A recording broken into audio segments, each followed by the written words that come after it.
Hi, I'm Roxanne Bellaby, managing editor of the Diversity Movement, and I am interviewing Evan Crochet, who's our chief visual storyteller today. We just want to give a little background into a recent blog that Evan wrote, and we hope you'll enjoy the ride. So, Evan, to kick us off, last week you wrote a blog article for the Diversity Movement about the word Latinx and the newest genderless term that does a better job at inclusive language for people of Latin American descent, Latine. Would you just start by giving us a quick rundown of what you wrote? Sure. So I wrote a piece basically going into the reasonings why I believe that the word Latine is a much better all-encompassing term for the Latino community as opposed to Latinx. There's a couple of reasons for that. I think the primary reason is number one, the word Latinx is not a word that can be pronounced in Spanish. So when you use the letter X in a way to try and be inclusive, it kind of excludes people that are Spanish primary speakers, and it makes it kind of difficult to kind of communicate something that can be used in a word that already exists in the Spanish dictionary. So that was my whole thesis. And I'm not the only person that believes this. There's a lot of data supporting my case. And as a Cuban American, I thought it was very important that people, if although they are trying to be inclusive, if there's something that they're doing that is being exclusive or not not lining up with the culture of my people, then that was my first opportunity to really air out my voice and have my theory heard. Yeah, I mean, what I really loved about the piece is that you did such a good job of saying, of giving grace, I guess, of saying, you might think this is the most inclusive term, but actually, here's what we're experiencing as the community that this term is trying to include. It feels exclusive. I'm wondering what your personal experience is. Like, when did you first hear that term, and what was your reaction then, and your reaction to Latin A now? So the first time I heard that term, I think it must have been sometime in college. So between the years of 2011 and 2015, I was not really hearing it in person. I was mainly seeing it on the internet, which is where a lot of this kind of communications issues happen, where there's English speaking Twitter, Facebook, Instagram, and they decided that, that this is the word that we're going to use to make the LGBTQ community all encompassing within the Latinx community. Now, Hmm. because to kind of break it down simply, Spanish is a gendered language, which kind of makes the whole makes it a little bit more complicated because you can't really conjugate the word Latinx. So, those masculine words and there's feminine words. I go into it a bit in the article, but basically that when there's a masculine and a feminine word, there is no other term for something that's like gender neutral. Everything has gender in the Spanish language. I felt like over time it became like, oh, you have to push everyone that's in the Latin community to identify as Latinx or some other term that most people just don't really identify with. And I found it kind of like the other end of immigrants go home to build the wall, etc. It's like the extreme end of something where it was being imposed on someone that for something that wasn't even being asked about. And that's really where my problem came with it. So when it became a time where I was asked to identify as that for a video that we were doing, that was my first moment where I had to publicly come out and say, listen, I don't identify with this term at all. I need to just be real and straight up. And that was my inspiration to write the piece because, it took a lot for me to do that at a company that I respect and I feel is trying to do the right thing. I couldn't imagine how it's like for people that do not work in that sort of similar situation. So I felt like on behalf of those people, I had to speak up and speak out about it. And it's fun. It's funny because as I'm writing it, there were a couple of pieces trickling out that I found online, kind of going into the same exact thing that I was going into. So it felt good to have that confirmation. Yeah, that you're part of that movement, that moment. Yeah. And just to circle back for a minute, you mentioned when you were asked to record a video that said this thing, right? And so for context there, I just want to say we're frequently, weekly, recording micro videos for our new learning platform. And I think having you in that room to say, like, you're right, I can authentically speak these scripts, but I'm not going to use this word. It doesn't feel true to me, was a real healthy moment for us as an organization. I think I'd love to hear from you what that push was like for you. I mean, to come to a diversity firm and then have to raise your hand and say, y'all are not doing the best thing here. Right. Was that uncomfortable? Was it empowering? What did it feel I like? mean, man, it was all of those feelings. I'm a very opinionated person. I love speaking my mind.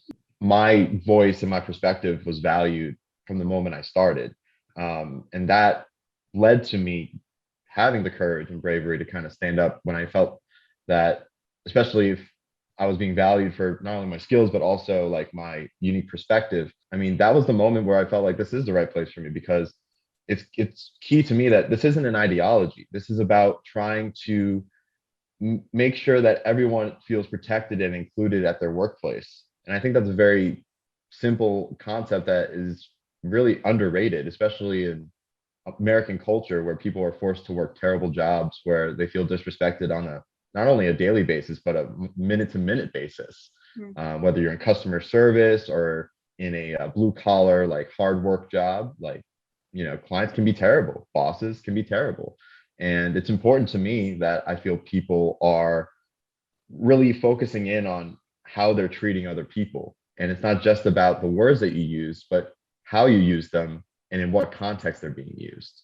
So the idea of someone imposing Latinx on a Hispanic colleague that has never even heard this word is something that we have to avoid at all costs. Yeah. And, we're setting an example for our client organizations to follow. And so it's important that we get things right and that we practice what we preach, walk what we talk, any of those metaphors, Yeah. right? Yeah. I mean, I think organizations as a whole need to make it priority number 1, 2, or 3, whatever people want to decide. And those people that are within that space, whether they're in HR or chief diversity officers or culture council, that is probably the most important part, is to have that infrastructure above. So even though it should be a bottom up thing, there needs to be the people either at the top or around the top kind of corralling all the new knowledge that's going to be constantly happening, because just in the kind of the field we're in and with technology and everything, things happen, things change all the time, whether it's new information or new perspectives making public. All these articles about Latine were not happening 2019, 2020. They just weren't. And I honestly did not hear the term until late last year, which means when I first heard it, I was like, that's like, it's in the dictionary. I checked and I was like, wow, that actually makes sense. And I took Spanish all through middle school and high school and elementary school, and I never saw like a gender neutral term for anything. So I just assumed that it didn't exist. But the idea that it does exist and that it just wasn't being used and utilized is just kind of a symptom of the idea that we haven't been focusing in on diversity, equity, and inclusion as like a American culture thing. Really, it's been a lot of talk but not a lot of action. Yeah. For me, the parallel as a parent is how often my child is misgendered, because he is a boy with exceptionally beautiful long blonde hair, and he loves leopard print tights and sparkly things and tutus, and is consistently she'd and heard.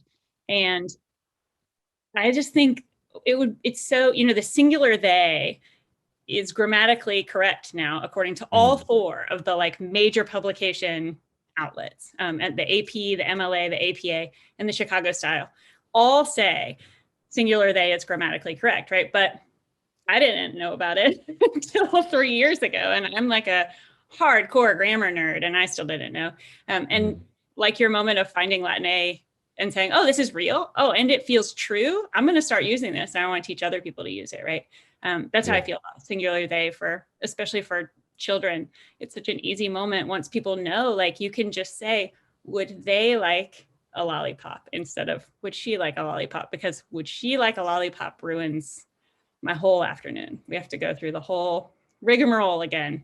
And in the same way, they're trying, people who offer my son a lollipop and call him she are really trying to do something nice. They just need to know what the like easy fix is linguistically, right? And it's so I easy. mean, that's something that's gonna happen. It's just gonna take time.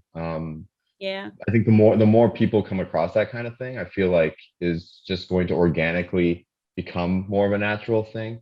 People love food from all over Latin America, and that's usually what I find how people love to relate to other cultures is through their food. So when you're going to a restaurant or eating at a friend's house whose family is Peruvian, for example, you're really going to see in those moments how silly Latinx turned out to be for those kinds of families where if you, for example, if you're at a dinner table and you say Latinx to, for example, my abuela, she'd be like, ¿Qué?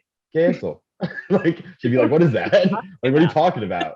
Like, these are like a lot of these terms they're internet speak. A lot of the families that I deal with, especially my own, like they're all working class people, just trying to, get by, pay their bills in a middle of a pandemic. Like most of them didn't get to work from home. So there's a lot of mental bandwidth that goes into, making sure you're saying the right word and stuff like that, which is why I think the organizations have to take the responsibility of practicing what they preach and then, not even like imposing these types of things on their people, but making it a point that like this is how we do things here. If you have any issues with that or anything that we do, you should be open and honest with us so we can improve our practices, because with the great resignation and everything going on behind us, people, if they feel uncomfortable, they're a lot more likely to leave their jobs than ever before, whether they're uncomfortable on one spectrum or the other. People will just find something else that matches what they're into. And you're unlikely to know that it might have been a small language choice that made them consistently feel excluded. Yeah, they would have had no idea a lot of the time, especially management. So before I let you go, Evan, thank you for talking to me about this and for raising your hand when we could have been doing something better and showing us how to do it. But I wonder what the answer is for people who don't work in DEI firms. Sure, yeah. Right. So how do you raise your hand? What can organizations do, in 2 sentences to create an inclusive space where people feel empowered to raise their hand and say, this makes me feel excluded. I would like to be instead. All right. Well, 2 sentences may be difficult, but I'll try. Okay, I'm sorry. 2 sentences is my go-to. So I think organizations should, number one, it's very simple.